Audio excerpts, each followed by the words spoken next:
Tanggal 11 Jun 2025, 1. Bengkel Teknologi dan Visual Pengurusan Sumber Sekolah TVPSS peringkat sekolah rendah di SMK Gemilang.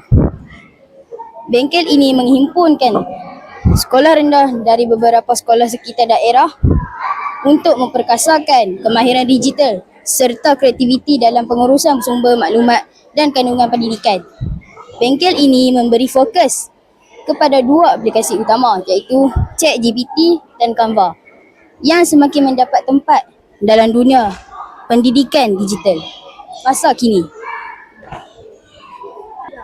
Sesi pertama, bengkel memperkenalkan peserta kepada ChatGPT, sebuah alat kepintaran buatan AI yang boleh digunakan untuk menghasilkan kandungan teks, merancang aktiviti pembelajaran, pertanyaan dan interaktif. Peserta ditunjukkan cara menggunakan ChatGPT secara beretika dan berkesan bagi menyokong proses PDP serta pentadbiran PSS. Sesi kedua pula tertumpu kepada penggunaan Canva, sebuah platform reka bentuk grafik yang mudah digunakan. Para peserta diajar cara menghasilkan poster infografik bahan emosi.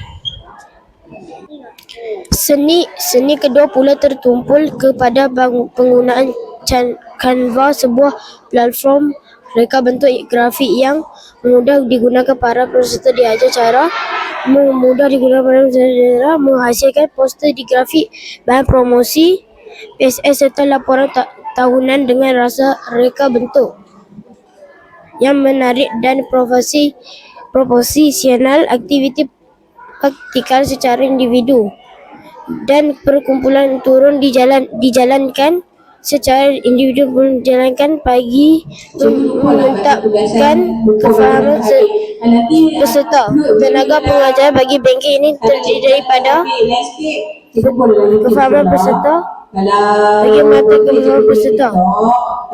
Secara keseluruhan, bengkel ini telah membuka ruang kepada para guru untuk mengaplikasikan kemahiran teknologi secara kreatif dan inovatif dalam pengurusan pusat sumber sekolah masing-masing. Para peserta turut menyatakan rasa puas hati dan berharap agar lebih banyak program seperti ini diteruskan pada masa akan datang.